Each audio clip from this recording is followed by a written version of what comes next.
we will be speaking on all things change. And today, I came to address the topic of change because I know for a fact, just like me, you are this forward thinking individual who would like to grow and transform, and that you're taking all the steps. But the truth is that along your journey, even as you take those steps, things will begin to shift and your life will start to change, sometimes for the better and sometimes for the worse. And as things begin to change, we can't get a grip or we can't understand what is happening. And sometimes that happens because we did not prepare for the change. We don't know how to manage the change. All we know is that we are forward thinking, progressive. We want to see that transformation. We want to grow and we want to start. There are things we want to accomplish and that we're just going for it. And it is important to just go for it. But it is also important to put in place things that will allow us to cope or address those changes as they arise. Because as we know, the road to success is not straight. There will be hurdles, there will be bumps in the road, there will be challenges, there will be changes, and there will be obstacles. And as we speak about this obstacle, I see this John Fisher personal transition curve as this obstacle course. And it is almost as if the curve is almost preparing us for the different phases that we may go through as we traverse the road less traveled. Yeah. And it allows us to gain an understanding of the feelings and emotions and the different things we'll experience as things begin to change. So we will go through all of these areas today. Yeah, so that you are equipped with the necessary tools to respond to and cope with those changes along the way, right? So let us begin with anxiety. Along your journey, anxiety will poke its ugly head, right? And when anxiety pokes its ugly head, you will begin to question whether you can actually cope with this change or what is happening in your life. And after, it's almost as if everything is happening at the same time, right? And after this anxiety phase is gone, you become so happy and excited about your growth trajectory, what is happening in your life, things are going well for you, you got the opportunity you always dreamt of, and then fear. You're happy, but you're fearful of the unknown. You're questioning, oh boy, how will this impact me? How will this impact the people in my circle? They never saw me in that light. You begin to question yourself. All those thoughts will become, you'll be bombarded with all of those thoughts telling you that, this is bigger than you ever imagined. And you begin to deny yourself of the opportunity. You begin to tell yourself, is this thing really real? Am I enough? Can I fulfill these desires? Is this thing really for me? And you become very guilty. You question yourself. Why you ask yourself, why did I even send in this application? What am I doing to myself? Why am I putting myself in this space? I don't understand why this is happening to me. And sometimes, even if it's a great thing, you become very guilty because, especially, let's go back to the people in your circle, right? Where we spoke about the boa constrictors, the prison guards, and the rehabilitators, right? Especially as it relates to the boa constrictors and prison guards. When you go back and you sit with yourself, that's why we spoke a lot about reframing your thoughts when we returned. We spoke about reframing your thoughts because if you don't reframe your thoughts, those prison guards and those boa constrictors, they can hold you ransom. And even as you know that you are capable within yourself, you feel guilty because you might go to Jack, your best friend, and John, your brother, and they might say, but I don't understand why you sent in that application. And as I'm speaking about this, this is actually a true story because I know one of my mentees, she shared with me that she felt really guilty for sending out an application, which she actually got the post for because the people in her circle did not think that she was worthy of getting the job, and she started to beat up on herself days before she actually took up the position. And she was in doubt. She was maybe saying maybe she should decline. And I had to speak to her and tell her, you know what? Don't feel guilty for making the best decision for you.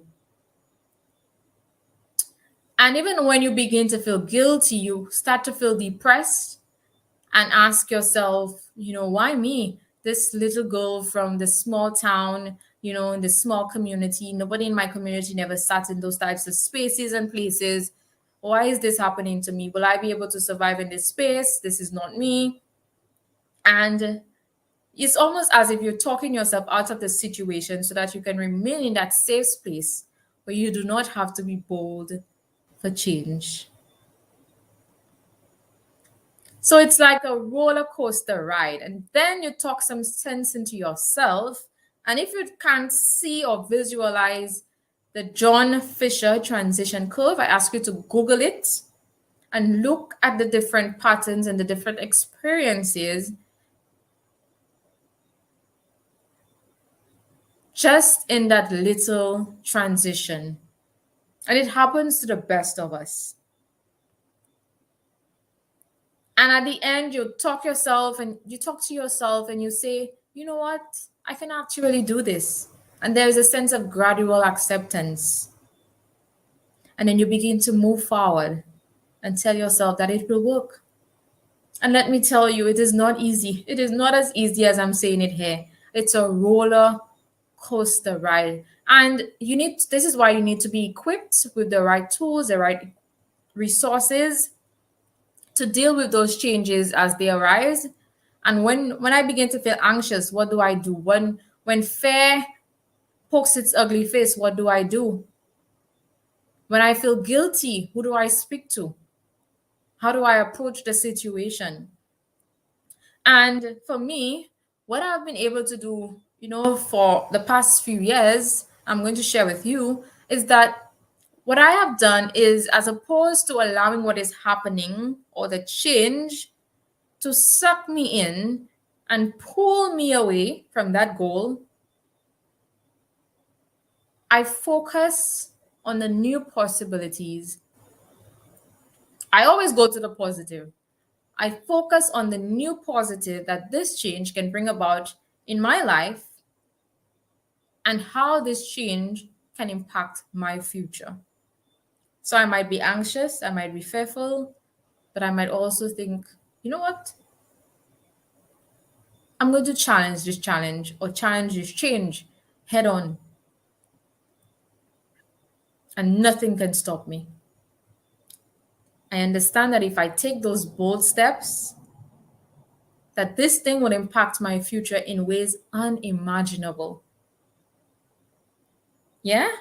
I go back to the drawing board to analyze and ask myself, with this new change, what can you do differently to move and groove through this space? Because I tell myself, you know what? Change might be a good thing, Change does not mean that all is lost. It simply means that currently I need to adopt a new approach and an improved approach to move and groove through the space. Yeah? And that is why in the last video we spoke about, again, reframing your thoughts. What is happening to me now? What do I need to shift? How do I need to approach this thing? Yeah? And lastly, I count my blessings and express gratitude for the journey in itself, not the negative experiences and how they are impacting me and how I want to quit and why I should no longer do this thing. I look at the journey and I said, look at how far you came. If you continue to keep your chin up and your head in this game, do you know how far you can come? And I allow the journey to provide me with those teachable lessons. And lastly, I ask myself, if 6 months from now, things were to change again, do you have a contingency plan? What does your contingency plan comprise of? And perhaps if I don't have one, I start to work on one. I start to say, you know what? If I get into this public speaking thing and it doesn't work the way I want it to, I am anxious, I am scared, I don't know how my audience will respond, I am overthinking the entire speech. What do? I find ways to calm myself down. I find ways, or I do my research to ensure that when I come on here and I speak to my audience, these are the things that they want to listen to. Or I use myself as the model. And I know that even as there might be fear and there might be anxiety and there might be guilt, I am not the only one experiencing those things. And if I come on here and I share my story and I share what is happening with me and I use those fears to empower myself and to empower others, that whatever is changing for the better. So, again, continue to view life from a positive lens. Yeah. Don't think that things will stay the same and you just stay stuck and stagnant and you don't put things in place for, or you get too comfortable or you act when it gets too late. Go back to the drawing board now, develop your contingency plan, and learn to deal with the challenges and the changes as you traverse the road less traveled.